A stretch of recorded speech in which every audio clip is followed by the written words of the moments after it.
Dawnbringer Book 1, Chapter 19, In the Crucible of Flame.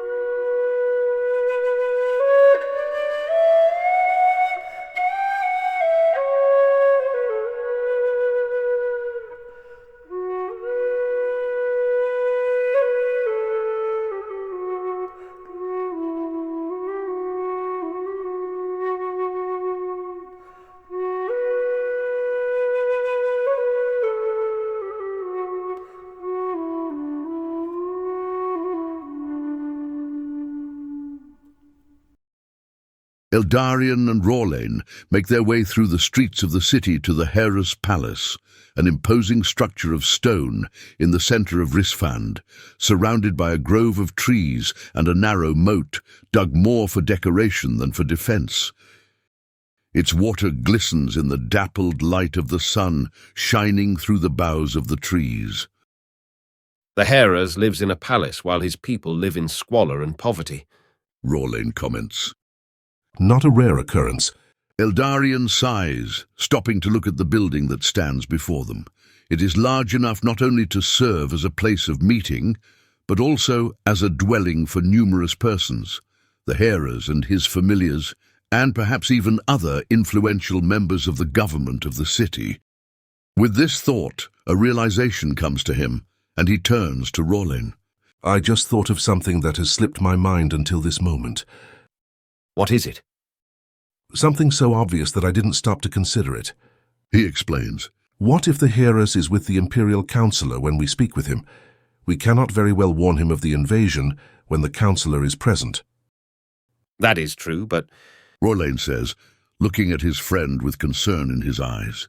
your words have just made me think of another possibility. Worse than what I have just named? Asks Eldarien. What is it? What if the Hera's already knows of the invasion and has done nothing? If he truly gives the impression of working with the Empire, then it is possible that the Counselor has already made him privy to their plans. You think that Ierendal was able to get a message here before us? Maybe the plan was made even before Ierendal succeeded at his task, and that was just the final piece set in place. Rorlain suggests. But if the Hera's does know about the coming attack, Says Eldarien, then I suspect that he already has some plans worked out with the rebels, and our news shall not be news to him. Tiliana said that he was duplicitous, not that he favored the Empire over the rebellion. Something doesn't feel right. Are you certain that this is the best course of action? Rorlain asks.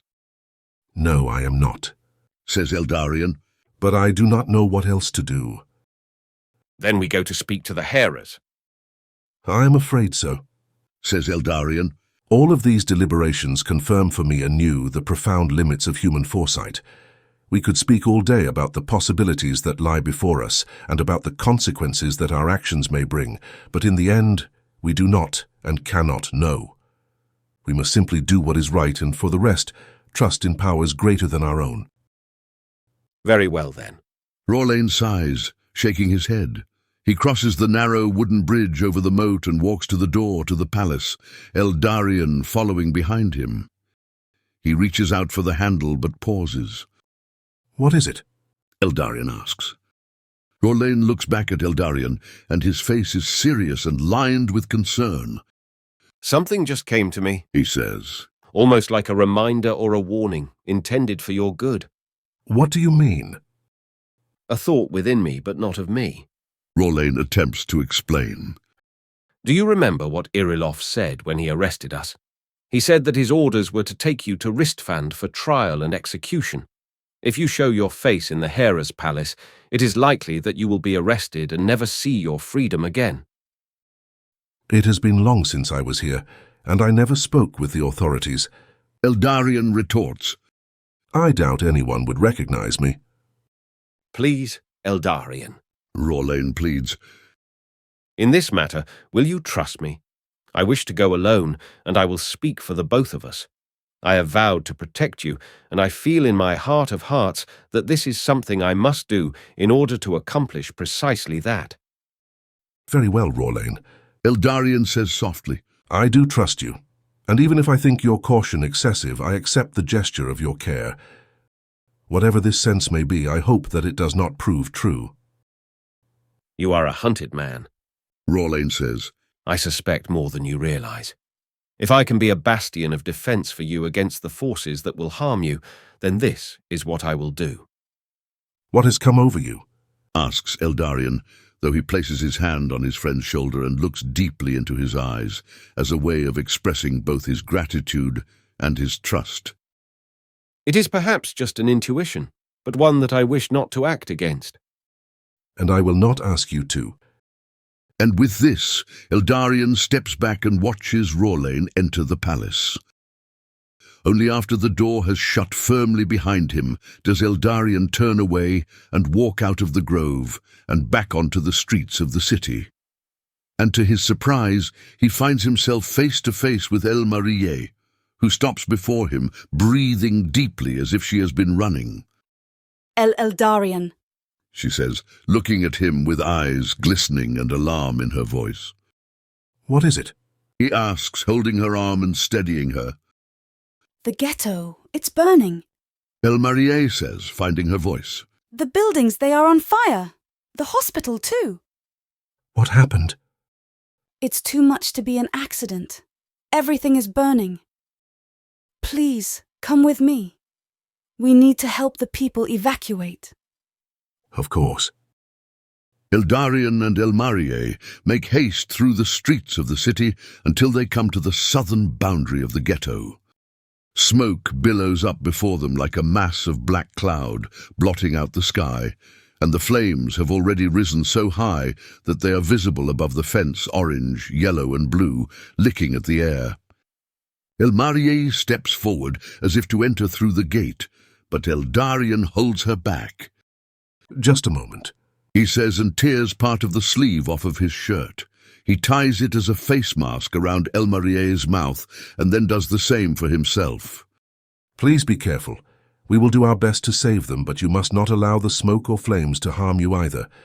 I wish to save and protect you, just as I wish to save and protect them. Thank you. Elmarien says, and their eyes lock for a moment before she turns away and runs into the ghetto, as if into a burning furnace. Without hesitation, Eldarien does the same. Elmarien's words were no exaggeration. The ghetto burns as if someone had gone from house to house with a torch and set everything to flame. Smoke billows from doors and windows, escapes through thatched roofs dissolving in the fire, and hangs thick in the roads and alleys, making it almost impossible to see more than 10 feet in any direction. There is no way that we can save them all. Eldarien thinks to himself. Or even a fraction of them. He rushes to the closest house and, drawing in what clear air he can, kicks the door open. Please, he pleads. Please save these people. There is so little that I can do for them, but I do not wish to see them die. With this, he enters the house, searching in the dense smoke for signs of life and calling out repeatedly.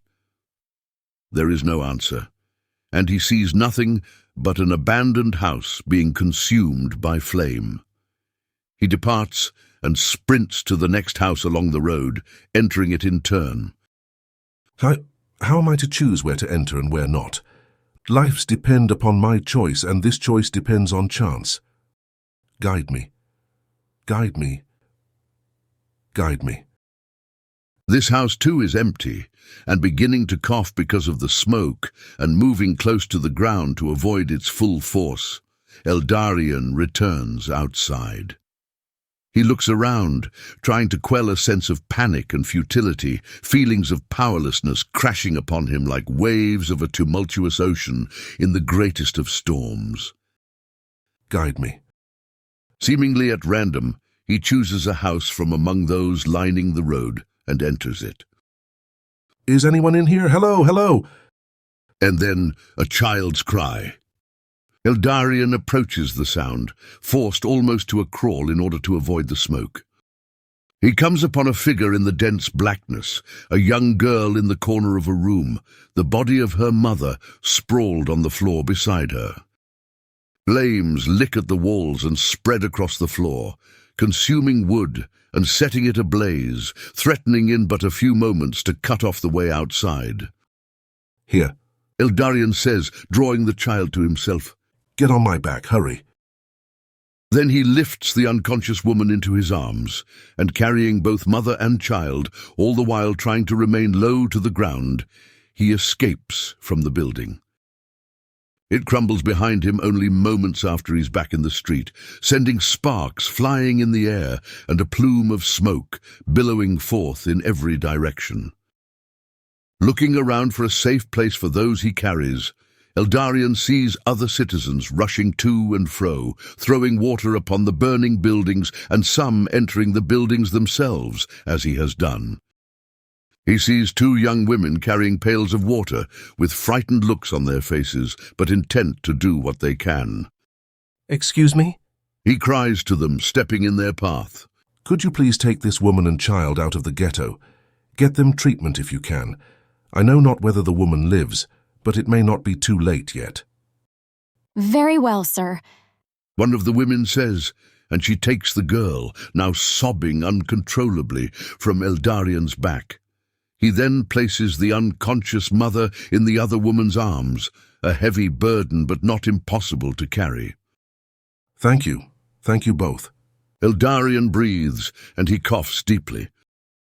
Before they turn away, one of the women says to Eldarien, Be careful yourself. I have to. I have to save whoever I can. And with that, he rushes away into the smoke as it continues to grow ever thicker and the air ever hotter. Soon the ghetto will indeed be a burning furnace, and it will matter little whether one is inside a building or outside of it. He comes shortly to the hospital and almost trips over a figure upon the entrance. Kneeling down under the cloud of smoke pouring forth from the open door, he sees Elmarie herself, clutching Tiliana in her arms. They both appear to be unconscious. He looks around desperately for aid, but realizes that all the people whom he had seen before are now fleeing from the ghetto. The air is no longer able to support life, and the relief efforts have been abandoned. None more can be saved than have been saved, unless the rescuer himself is to die with those he seeks to rescue. Eldarien cries out in anger and frustration and slams the earth with his fist in protest against his powerlessness. Then he sees Elmarie's eyes open ever so slightly, and she looks at him. I will. He begins, but his voice falters, and then he is overcome by coughing. When he has found it again, he says, I will get you both out of here. Her response in a hoarse whisper is, I know you will. and then her eyes close again. Without another moment's hesitation, Eldarien lifts Elmarie onto his back, her legs around his waist and her arms around his neck. She clings to him weakly.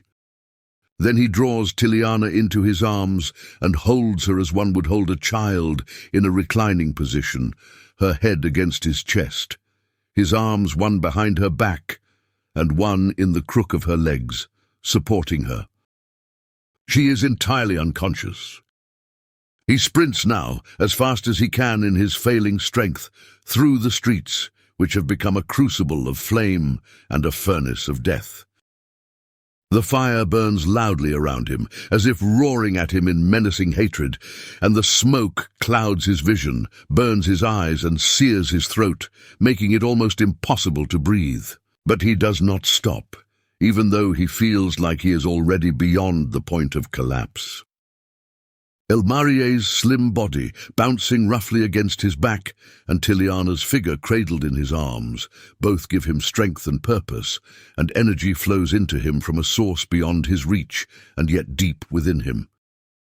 He bursts from the gateway of the ghetto and into the streets, free of flame and smoke, and sinks to his knees, tears escaping from his eyes. His head slumps against his chest, and blackness veils his vision. As he begins to lose consciousness, he feels hands upon his shoulders. He feels the women being taken from him. He tries to look up, but he sees nothing but blackness.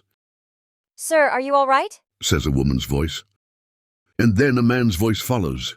You saved them! You saved them! Please, Eldarien manages to say, take us to the temple of Neraniel. and then he loses consciousness entirely.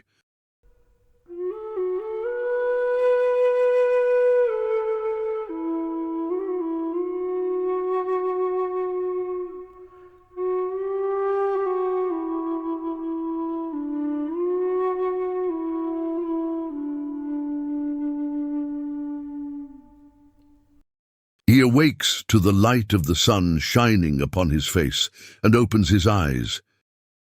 He lies on his back on his bed, and Elmarie's kind face looks down upon him, creased in concern, but gentle and radiant.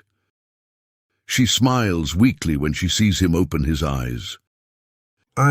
He begins, but his voice catches in his throat. You survived, Elmarie says. and I owe you my life. Her voice too is hoarse, but in his gladness that she is safe, Eldarien hears nothing but life, a life bruised but enduring. I am glad. He breathes. But what about Tiliana? She was unconscious. Did she make it? As he says these words, he sits up in bed, gripped by concern. She has not awoken, I am afraid. Whispers Elmarie. She was in the smoke for a long time. Syrian says that there is little hope for her recovery. It is only a matter of time until she slips from this life. No. Eldarien sighs. She has already lost everything. But maybe it is best for her, you know, to join those whom she has lost. Offers Elmarie, but he hears the doubt in her voice. She said that you gave her a reason to live again, didn't she? He asks. Yes, but it is too late for that now. I wish there was something more I could do. Eldarien says, swinging his legs off the bed and placing his feet against the floor. Elmarie looks at him thoughtfully for a moment, as if deliberating, but then she shakes her head. You are too weak already. She says, I am afraid that you can't help her. At least allow me to go to her bedside. insists Eldarien. Will you join me there? You should really rest. No, please, go with me. She opens her mouth to respond, but immediately closes it again. Instead, a single tear escapes from her eyes and rolls silently down her cheek. She nods to him. Tiliana is in the adjacent room, lying back on a bed with a pillow behind her head. The window above her is open, and a breeze blows in softly, causing the white curtain to billow and dance. Eldarien kneels by the bedside, while Elmarie sits at the edge of the bed. Together they look upon her. She is breathing, though with difficulty. There is no natural medicine that can cure her now, Says Elmarie. I have done what I can, but I am too weak, too unacquainted with suffering, with this kind of compassion. Eldarien looks at her and asks, What do you mean? What do you mean you are too weak, too unacquainted with suffering? Elmarie lowers her eyes. It is nothing. It does not seem to be nothing. He insists. Well, it's just that you do not have the strength for it.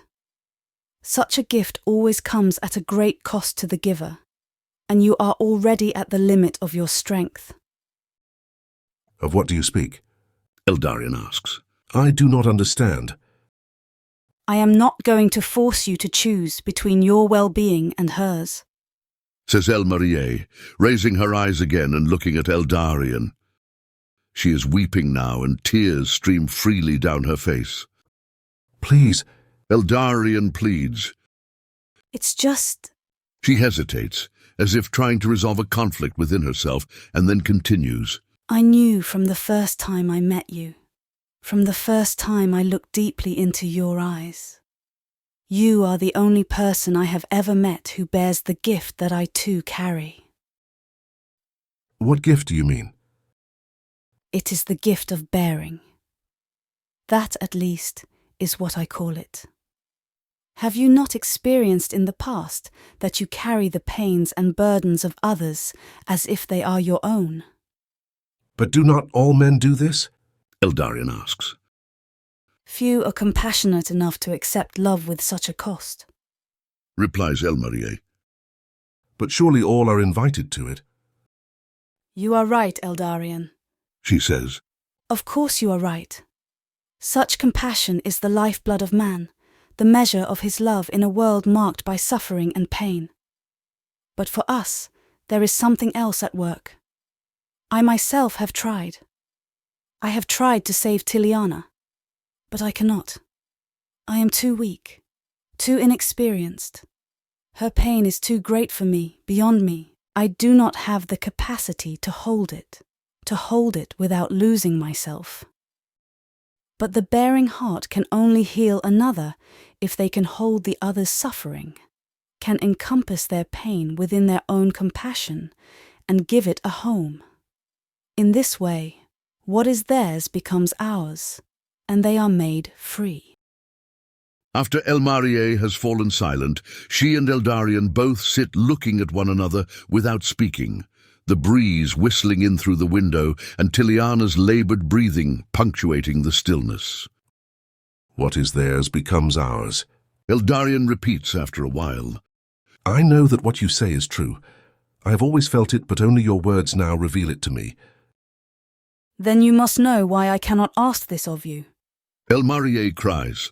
For Tiliana suffers not only in the body from illness, and now from smoke and flame. She also suffers from a heart ravaged by loss and grief. Altogether they afflict her and lead her to the point of death. She pauses and shakes her head, as if trying to dismiss a surge of strong emotion. I tried to give her a reason to live, and she was so close. But with the fire, everything was lost. Elmarier, I know that you're not asking this of me, says Eldarien, laying a hand upon her knee and reaching out with his other hand and grasping one of Tiliana's hands as it lays upon her breast. But this is something that I must do. As you said, I am the only person who can do it. But at what cost to yourself? Asks Elmarier. I care not about the cost. Eldarien replies. If I am to die that another may live, then I cannot think of a better way to depart from this life. He smiles softly. And I may yet live. We know not what strength lies in me yet in my weakness and beyond it. I knew. Elmarier says in a whisper. Eldarien, at first sight I knew you. Seeing you now is like meeting a long-lost friend or finding a part of my heart that has always been missing. And I do not want to lose that so soon. Then pray that I live as well as Tiliana. If I am truly what you feel me to be, then you know as well as I do that I must do this. I do. Following this, without being told what to do, Eldarien simply knows. He rises from his knees and sits on the bed, drawing Tiliana into his arms and holding her heart against his own. Closing his eyes, he allows himself to feel her heart beating weakly against his, to feel her laboured breathing, and through this, beyond this, he opens himself to her pain, her illness, her suffering, to her very heart and existence. There is a moment in which time seems to stop, and the universe itself holds its breath. Only the three of them remain in motion, in a room vibrating with life, with grief and longing, with suffering and loss, with despair and with hope. And then the moment passes, and Tiliana gasps and draws in a deep breath. She opens her eyes just in time to see Eldarien collapse before her, falling back unconscious into the arms of Elmarier.